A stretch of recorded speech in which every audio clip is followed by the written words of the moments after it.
It's the mom life.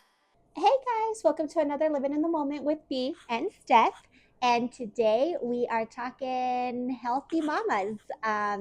B is going to talk a little bit about her journey to becoming a mom and how her health played a role in that. And then I'll touch base on some postpartum stuff. And we'll just talk a little bit about our journeys and how we ended up right here where we are and what we're Yeah. doing to continue to just be the best moms we can be, hopefully. Yes. So health is the topic. The longevity of a quality life is the goal, especially with little ones, right? We want to be able to make it to as many milestones as we can in their lives. And so health is the utmost priority for me. We already know the basics, right? Sugar, high carbs are bad, exercise and water are good. But I really didn't start the full scope of my health journey until I encountered infertility. And I don't even like to use that word. I will say fertility because I was getting pregnant all the time, but we were having losses. And I know I've shared that previously. But during my losses, one, it was extremely hard, of course. And so after a couple, I don't know if it was my second or third, we finally decided, hey, let's go get checked out and see what's going on. Yeah. And so I don't think you've ever gone to, right? You didn't have to. You guys, everything worked out good, which we're very grateful. But Yeah. in case you didn't know, like when you go to a fertility clinic, they're essentially looking for two things, right? They're checking the seed and the soil. So the seed, they're checking the eggs, the quality of the eggs, how many eggs you have. Same for the male, right? Sperm count, quality of sperm. Mm-hmm. And then the soil for the woman, they're checking the uterus. And so for me, we ran a lot of tests and eggs, fine, perfect. And that's why I was getting pregnant. Healthy, I made a good amount. But when they started looking at my uterus, they did diagnose me with three things. They diagnosed me with endometriosis, which essentially means that tissue grew outside of my uterus in places it shouldn't be growing. That can sometimes be where your eggs are, right? Your ovaries or the fallopian tubes. And so tissue should not be growing there. I'm not saying that's where mine was, but that's what endometriosis is. It grows in places it shouldn't. Yeah. Another doctor also diagnosed me with adenomyosis, and that is also tissue, except the tissue is growing into the uterine wall. And so not just on the uterine wall, but it's going deeper. And so that makes it hard for implantation.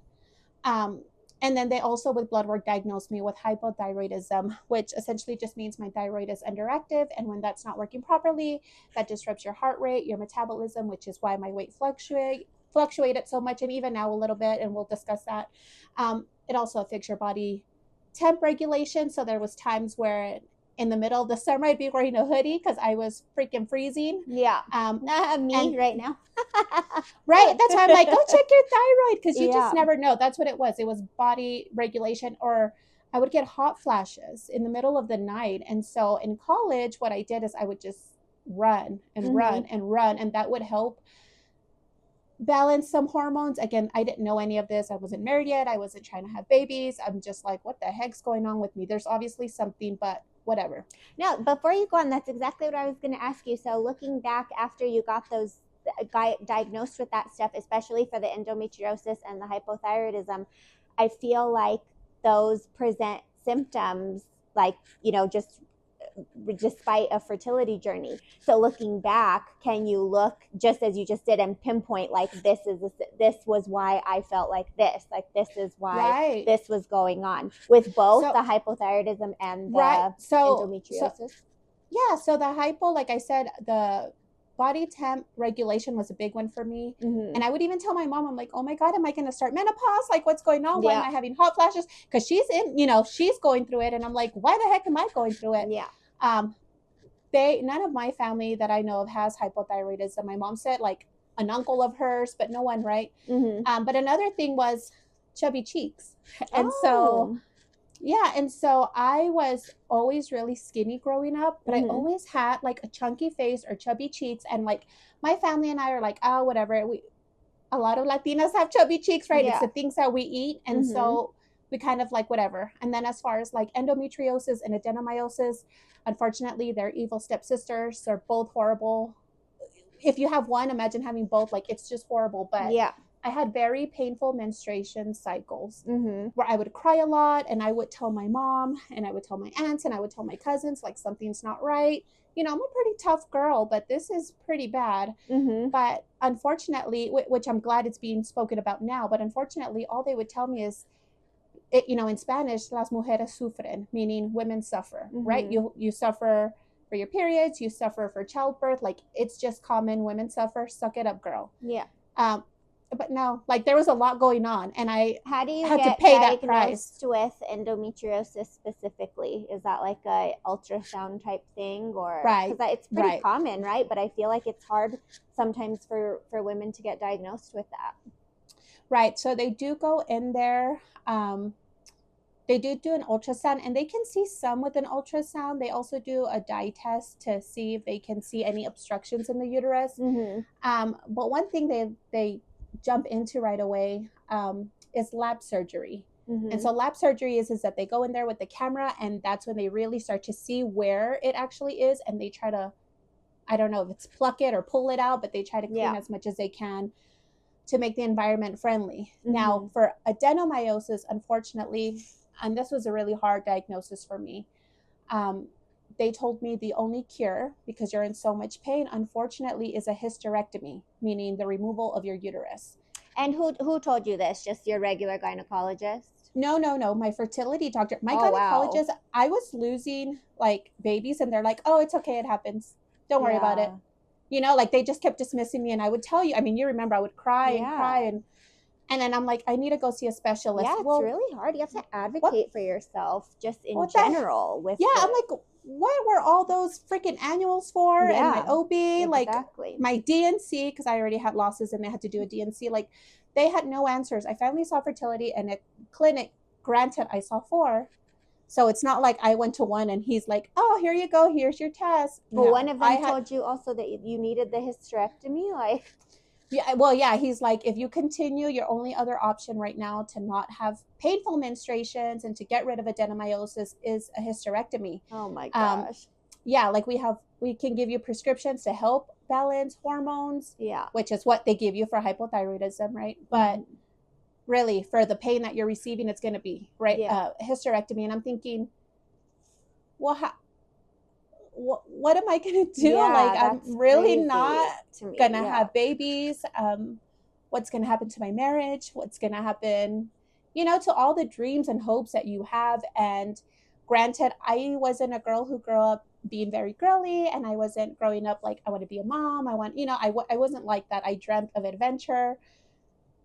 But yeah, that's a hard thing to swallow, to say, hey, Yeah. you're never going to be a mom, and it's just nothing you did, just your body is not Mm-hmm. working properly, and now we got to remove this huge organ from you, and that's that, girl. At 30, 34 years old, like that's Well, 34 is when crazy. I had my son, so they were telling me this at my first loss was at 28 Oh my or gosh. 29. So Yeah, young. Yeah.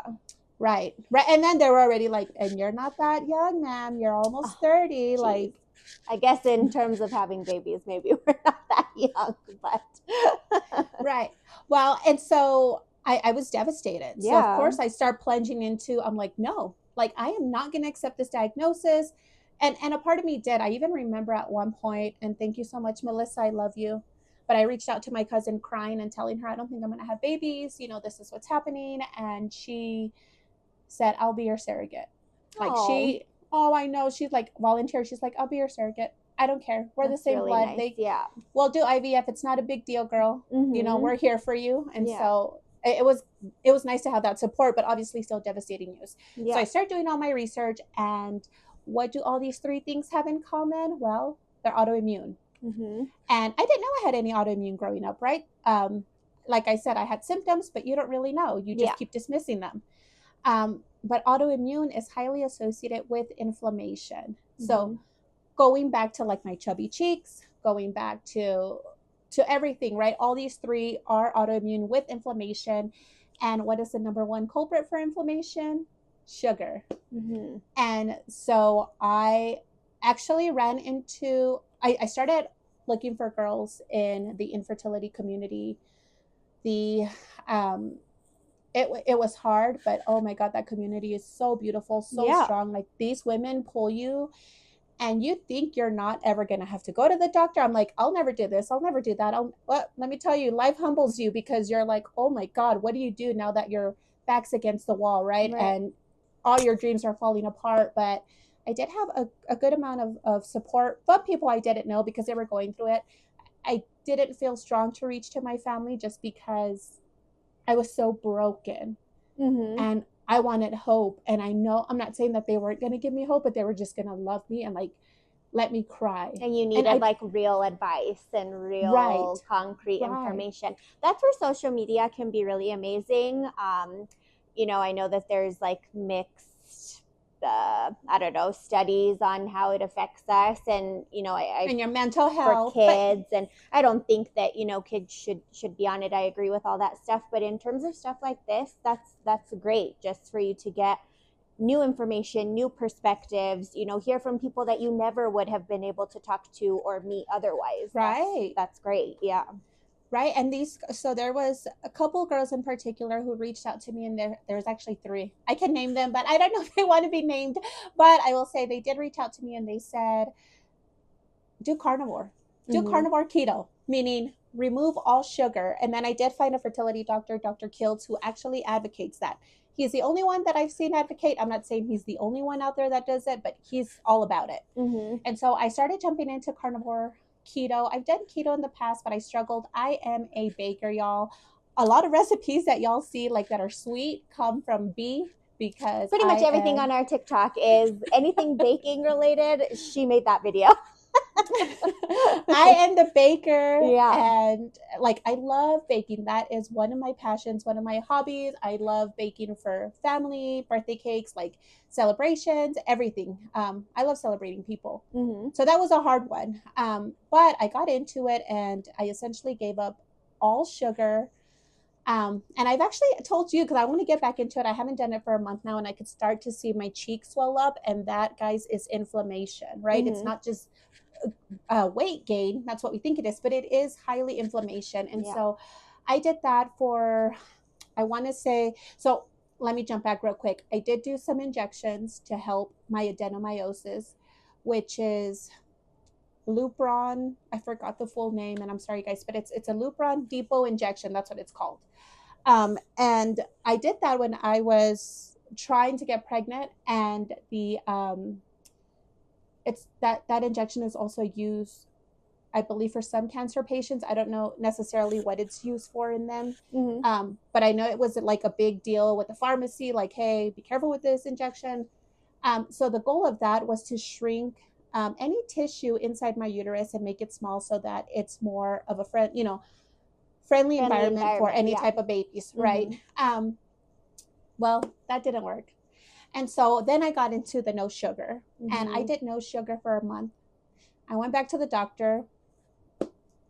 No inflammation, That's no amazing. tissue, Yeah. no nothing. Sugar is a major culprit of just a lot of Huge, illnesses, I think, in just our huge. standard American diet. And I'm It's in like, wait, everything. right? And I'm like, what? Wasn't I going to get a hysterectomy? Like, you know what I Yeah. mean? Like, Mm-hmm. it wasn't. It's not that it was scheduled, but I'm like, that was already in the back of my mind, and whoa, And that gone, they disappeared. didn't refer you to this. Yeah, Like they didn't that say. you had to find this information on your own. They would have done a hysterectomy, for crying out loud. Like, Or yeah, first they're like, let's do pills, right? Let's do prescriptions. Let's yeah. do this or that. And I'm Mm-hmm. not. I love medicine. Thank goodness for medicine. Yeah. Very, very grateful to medicine Mm-hmm. for so many things. But guys, the first thing that we can do besides jumping into that is simple things like Look at water, our exercise, but no lifestyle. Yeah. sugar. Mm-hmm. Exactly. And I actually read this post not too long ago that said if you're going to a doctor and if they are giving you prescriptions without asking about your actual lifestyle, leave, Mm-hmm. because that's your first medicine, right? Your lifestyle, your Yeah. environment. And then you Mm-hmm. can jump into adding stuff that isn't necessarily natural, but it's aiding you, To help. right? Yeah. Like, yeah, like my hypothyroidism, I don't make enough. And so I still take medication for that, but my dose has lowered so much Mm-hmm. because of no sugar. And Right. so I do struggle. I try to find a balance, especially now with the baby. I have a family. Like I said, I love to celebrate things, but so what I do for that is I do challenges, and I like to do 30-day challenges With or yourself, 2-week right? Just challenges, right, with a myself. B versus B. Yeah. Because that's really what life is, right? Like, Yeah. hey, Yeah. Hmm. always been B versus B, Yeah. but no, and I actually had my family, they joined me for one challenge, which was nice. But I do like to do like, okay, you're gonna not have sugar from here to here, and it's hard the first week, and then it kind of slows, then it gets easier, and then it's easy, and then you Hmm. feel better because I could feel like, I don't know, I just feel stronger, more energetic. I don't feel lethargic. Hmm.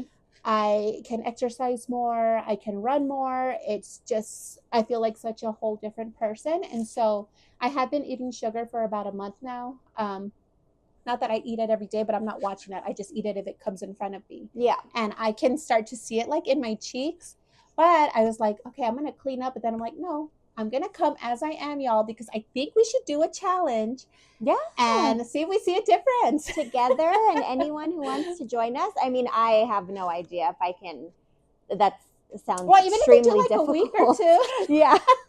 Giving up sugar sounds extremely difficult. But I do have a question. So I'm very uneducated on this. So doesn't that also mean like white white bread, white flour? Because doesn't that turn to sugar after you eat Right. it? So when I do my challenges, I make it easy because, I mean, you've done a diet before, or maybe not, but I've done diets. I've done a No, I million have. diets Yeah. before. Hmm. I feel like all girls have done them, Yeah. unfortunately, right? That's just, it's part of our journey. Hmm. Yeah. But so I keep it simple. If it's not a veggie, a fruit, or a meat, I don't eat it. And Zero so zero grainy carbs. zero grainy carbs. I mean, just meat. Hmm. It could be anything, but just meat. And then veggies and fruit. I don't eat a lot of fruit because that's also natural sugar, but it's natural. Yeah. And so I'll eat it if I want it, right? Like if there's a banana or strawberries, I will eat a bowl of strawberries and blueberries, and that'll be my snack or whatever. Hmm. Um, but yeah, so those are just those three things, like not meat, not veggie, not a fruit, don't eat it. Don't need Keep it. it Yeah. simple. Yeah. I think that's very interesting because I always am just so interested in those like memes that come up that are like, it'll show you a box of cereal, a thing of yogurt, I don't know, whatever else, of orange juice, all, prepackaged stuff. And it's like all of these are just sugar, like repackaged into Right. different containers. Like the bottom line is this is all sugar. Like I find that so interesting. Right. I mean, and And I so, eat all of that stuff, but I think it's really interesting. and we did mention that last time, like in one of our past episodes, where like the pediatrician told me, which, Oh, the don't give juice thing. JJ, Yeah. yeah, don't Yeah. give him juice because it's just sugar water. And Hmm. I'm like, well, yeah, I know that now. I wouldn't have known had I not gone through all of this, because it was, I mean, I'm saying like it's simple, oh, no sugar, but no, it took years of Right. crying and suffering and trying to get answers. And all it came down to was no sugar. Every fertility journey is different for everyone, but if you're having trouble staying pregnant, because I was getting pregnant, Hmm. for me, anyways, it was autoimmune, it was inflammation.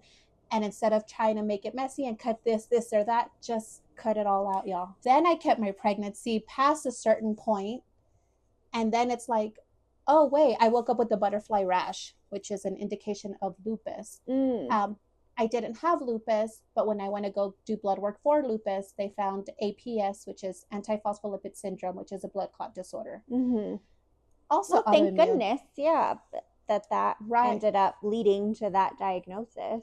But that the butterfly rash only came about because I held my pregnancy longer than I had before. And I only held it longer than I had before because now I had zero inflammation, Hmm. meaning the environment was just accepted. I mean, I say this all the time, right? I did so much work for this kid, but I feel like this kid was coming either way. He's like, nope, I'm staying here. Like, Yeah. I'm but here I to do stay. feel like, yeah. So I 100%, like, if I do have another baby, I will do the same thing for Yeah. JJ. So I did 30 days. I went back to the doctor. They said, oh my God, your inflammation's gone. Like, you're ready to That's get great. pregnant, girl. Yeah. Hmm. Right. So I did. And then we ended up finding out the other thing. But at least this one we could, it got me through my pregnancy, Right. my full pregnancy. But overall, to JJ, even though they said, okay, you're ready, we didn't, like, I still did carnivore for 90 days. So I Mm-hmm. did 3 months of carnivore. Actually, I did 2 months. Sorry, I did 60 days before we actually got pregnant with JJ. Mm-hmm. And so I would do that again now just to remove the inflammation, make everything good. Um, and like I said, it helped me in so many ways. It has been a life changing thing for me to do. It's also very hard, but it's also a mind thing. So if you say it's hard, it's going to be hard. If you say it's Mm-hmm. not hard, it's not going to be hard.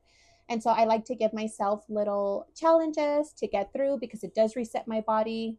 Um, you remember, not everyone knows, but from the time my baby turned 1 until now, which is not that long, but I have lost 40 pounds. Yeah, it's amazing.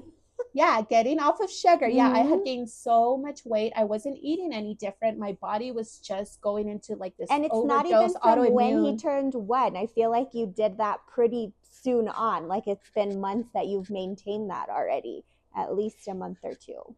Yeah, I've had it. It took me 2 months again to lose 40 pounds. So I lost 20 pounds That's each month. amazing. Yeah. And I ate the same. I just stopped eating sugar. Mm-hmm. Like my body just started healing itself. And yeah, I mean it's guys, just I love sugar, but it's evil. Yeah.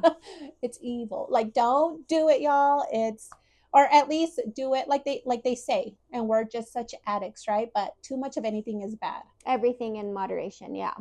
Everything. But when you think sugar, people just think sweets and Mm-hmm. desserts. But no, sugar isn't everything. So when you say moderation, that includes, tortillas and bread and Right. other things that you're eating. And so, yeah, that's sugar, y'all. Even though it goes down as high carbs and people want to say, no, it's high. No, it's all sugar, y'all. Like, Mm-hmm. it's just, Right. that's what it is. And so, yeah, I encourage you guys to join. If you want to join stuff, I think we can do it. But I am going to do one soon just Oh, because I need yeah. it. We'll make a little like template to post on our social medias and And we can start it just small. We can do stuff to like a seven do. day challenge or a Yeah. 2 week challenge, 14-day Yeah, that challenge. sounds super fun. Yeah. I'm game to try. Yeah. One thing I Yeah. always say is like even if you fail one day, it doesn't mean that you're, or one meal even, it doesn't mean you're off the rails, for the rest of that Right. day or the rest of that week. It doesn't always have to be, oh, I'm out till Monday, got to start again next Monday. You just pick Well, back up and, try again the next meal. So that I can commit to.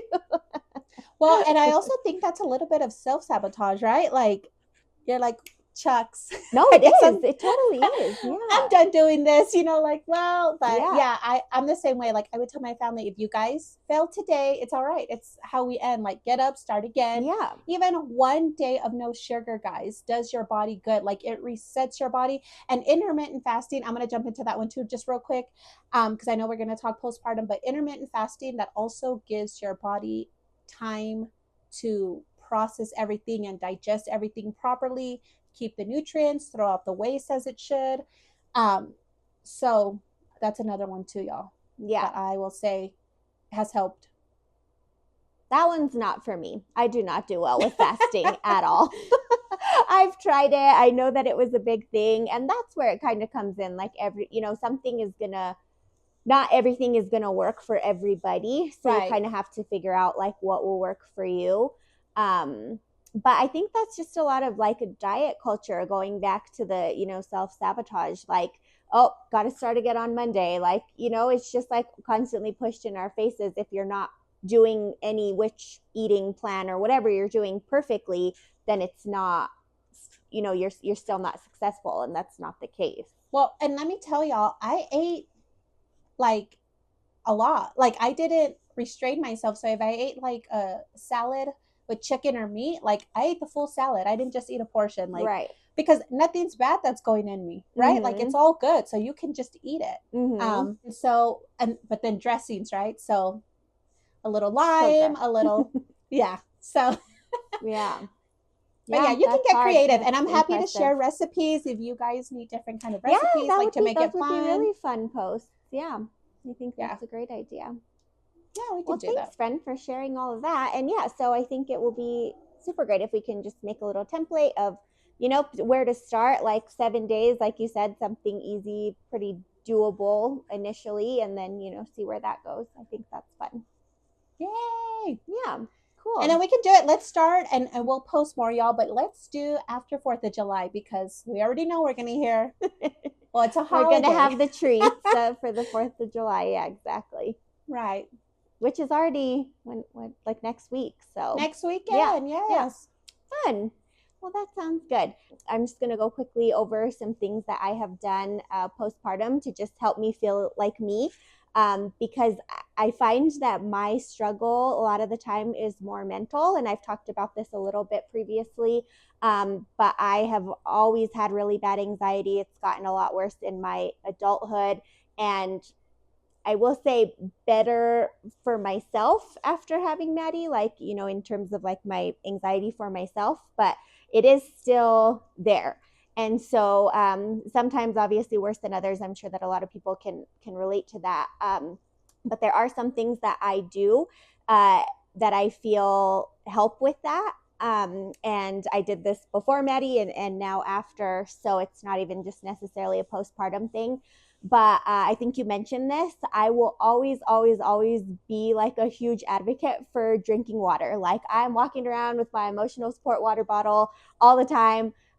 If you're tired, drink water. You have a headache, drink water. You don't feel good, drink water. Like that's always going to be my number It's one good for your go-to. skin too, Yeah, though. so Like good for your it's just skin, just good for your digestion, organs. everything. We're 70% water, right? Is that right? We gotta keep Right. that store up in our body. So yeah, number one, water first and foremost. I will also say sunlight every day is super important, and I can tell, especially working at home, the days that I'm just like in the little dungeon of the office, in this barely lit room, I can tell that versus and I don't leave versus the days that I'll get up early and go walk the dog and just get like some fresh air, some sunlight. I notice a difference even just one day of that. So definitely sunlight has helped me continue to like try and feel more and more like myself. So is that sunlight like you go outside and stand, or you're talking about actual exercise like you're walking outside? Is it a combination I'll of at both or? least like my husband bought me a swing for Mother's Day. Oh, And it's one of those outdoor swings, and I love to just, if I can't go walk, I'll just go sit out oh, there and swing and get fresh air and just be in the sun. So I no, it love doesn't even have that. to be exercising. It doesn't have to be going on a walk, though I think that's even better the days that I can incorporate that, but obviously that's not doable, every single day with a baby. And it's too hot to be taking her outside on these walks. So sometimes the dog and I will go. But yeah, no, if not, at least getting some sort of sunlight, and exactly that, just sitting outside either way is great. I love And that he yeah, did that. I didn't know he did that. yeah, and Oh. I love that thing. I've had it actually, and it wasn't this Mother's Day. It was like 2 Mother's Days ago, because Oh, I've loved just sitting outside, and that's always been my thing. Like I said, just getting some sort of daylight every day. So yeah, hmm. that's another one. And then what else was I going to add to And this? even water jumping back when I do my challenges, that's the only thing I drink. I Yeah, didn't mention that, but in case it's electrolytes not too, right? You obvious. add in Right. electrolytes. I Yeah. add in electrolytes too because, Hmm. yeah, I you do need that that. too. I think it's important. And yeah, I feel like if you're just constant plain water, like you're flushing out a lot of electrolytes, and Right. You're then it can washing have them the out. Right. opposite effect. You can feel horrible. So, And get so yeah. headaches. Yeah, exactly. So you have to find a balance. And again, what works for you, right? I've come across challenges that are like a gallon a day. That's too much for me. I find if I get like between 80 and 100 ounces, like I'm good. But But any more than that is too much.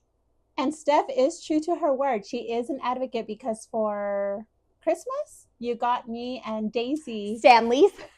Yeah. Woo! Water for everybody. I'm like, I got everyone little ornaments, and then I get this giant Stanley. I'm like, whoa, this is cool. I All like that thing. heavy, the That's 40 like a ouncer. weapon. Yeah, it really is. In fact, Yeah. this quick side note, one time Rebecca and I were going on a trip, and I had a hydro jug with me, and same thing, it was a 40-ounce one. And she like, I had her hold it for a second. She's like, I can't believe they let this through security. This is a weapon. It's heavy. I'm like, I'll hold JJ, and then I'm like, dang, like Yeah. which one's heavier? No, it is. Obviously, It's heavy. Yeah, yeah, for it's sure. heavy, but it's cool. It's cute. I love Yeah. it. And I know if I drink it all, I got my water. Like Yeah. that's one thing. If you can count it instead of having to refill and refill and refill, or whatever Right. works for y'all, just drink your water. Right. Definitely water. And then I feel like I mean, the eating is hard for me because I just don't But mental health, we regulate that at discuss. all. Yeah. Yeah. So if I can get my eating in check, I feel like I'll have like most aspects of a full health. I don't know, just at least like work on my health in each aspect a little bit. But my eating, yeah, that one's really You get difficult for me. hangry, right? Are Oh, you super some? hangry. I get low blood Oh, sugar. I get like, that's why the fasting does not work for me. I oh. cannot not eat. It is not a good scenario. So yeah, but I think the challenge will be great, and it would be good for me to cut out sugar because you don't need sugar. Like just because you need food doesn't mean you need sugar, unless Right, and you can you replace do. it with But like grapes, right, like yeah, a chip for a grape, y'all. It's still right, good. right. And then yeah, like you said, mental health.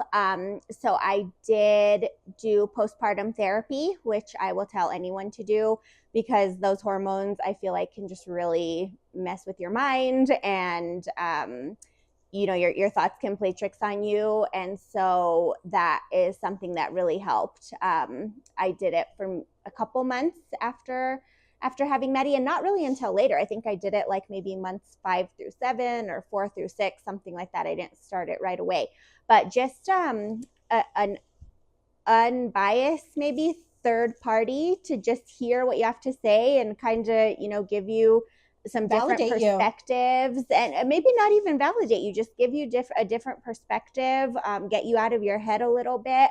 I think that that's beneficial to anyone at any time, but especially postpartum. 100% would recommend doing at least some sort of a little bit of Well, therapy because it's yeah, rough. and for anyone who doesn't know, postpartum actually lasts for 2 years. So I'm Mm-hmm. still in postpartum. My baby's a year and a half. He'll be 19 months next week, I believe. Um, but yeah, even like I am happy, right? I have my baby, but I still struggle a lot of days because of my losses. Like Yeah. I have not fully processed those forever. I don't know how long it takes to grieve some Yeah. things. So I do think perspective can help Yeah, in definitely. there. Yep. So yeah, definitely recommend that too. And that's it. I mean, mine are just like I said, stuff I used before Maddie and stuff I'm continuing to use now. But when your entire life kind of does like this 180 and you're, completely thrown off, the schedule you used to have, and I don't know if the person you necessarily used to be, because I don't really feel like that's that different, but just, it's just a huge life change. And so keeping some things consistent. Oh, I remember the other thing that I try to do is read. I just, because I feel like you just have to have a hobby for yourself and something that you like to do for yourself. And And that's also for your unfortunately, mental health. yeah, totally. And unfortunately for me, like binging TV is not a hobby, even though that's something that I do too. But to not, That's a passion. yeah, that's not a hobby. It's and so yeah, I would definitely recommend everyone find something that you can do for yourself. And so yeah, I try to read at least a couple. I mean, it's taking me a lot longer now to read books than it did before. But yeah, just a couple pages a day, like something to keep the brain juices flowing a little bit. And again, just something that I like to do for me that I think is important. And I was a huge reader growing up. I still love books. I just haven't made time for them since my fertility journey. Mm-hmm. Aside from studying and learning and researching, like I just haven't really read a book out of joy. Yeah. And it does take a toll on you because that was my happy place, that was my safe place, and now I replace that with research, and then I replace research with a newborn, and so now Right. we're here. I'm not making excuses, but I do like that you said even if you don't read a lot, just a couple pages, because that's my big thing. I'm like, well, I'm not going to get through a whole chapter, so I don't even start anything. Yeah. Mm-hmm. And I think even just 2 pages or 3 pages or 1 page a day Just is something. still, Yeah. yeah, that's still food for the soul, man. Like, Exactly. Yeah. so when, Exactly. okay, so to put it all together for y'all, let's cut out sugar, at least in moderation. Take breaks, give your body a reset, allow that inflammation to go away. Drink plenty of water. Let all the goodness into your body so all the bad can flow out of there. Exercise, read books. Get Um, some sunlight, some real sun. yeah, get some different perspectives if you Mm-hmm. need help outside Yeah. of the familiar voices that you're used to. Mm-hmm. And yeah, we do want to do a 2 week challenge, and I'll say 2 weeks instead of a month in case a month is a lot. Yeah. But let's also add in reading. So if you want to read, you can join in on reading, but if you don't, that's okay. But you could still join us on the sugar. If you don't want to do the sugar, but you do only want to do the reading, that's fine too, guys. Yeah. Which But is if y'all funny want, because this is like a very modified version of, have you heard of 75 hard? no, It's a challenge that another podcaster started. It's years old already, but it's similar. It's a lot more intense, and yeah, it's. I mean, anyway, I'll send it to you after. But yeah, I mean, so but it's just a general idea of what helps people feel good, and I think that even though some things are going to be different for everyone, like overall, we as people need generally the same things to try and function our best. right, we're all made of the same molecules. Yeah. So pretty easy. And again, all of this does tie in. If you're trying to get pregnant, you need to reset your body because you need to be as healthy as you can for your baby. If you're no longer trying to get pregnant and you just want to be healthy for your baby so that you can chase them, like all of these are good. Just suggestions. So that's why we did this. Postpartum, trying to work on your mental health, Yeah, that's a big again, one because definitely important I'm to talk to someone, but I feel like, feeling good physically is helpful in that journey too. Oh yeah, because if you don't feel good physically, it just adds on. Sugar is horrible, but your mental state is everything. Right. So I had to get my mind right, and then I got my body right, and now I got to get my mind right again. So it's a back and forth balance, y'all, but it's what we got to do. So true. So true. Well, thanks guys for tuning in. I hope that was helpful. And like we said, we'll put just a template of like our little challenge on social media if anyone wants to try it out. Yeah, we'll be starting probably that Monday after 4th of July. Yeah, and then we have some episodes with a guest coming out, and a bunch of other fun topics coming up. So thank you guys again for continuing to tune in, and we will see you next Monday. Bye. Bye. Living in the moment, it's the mom life.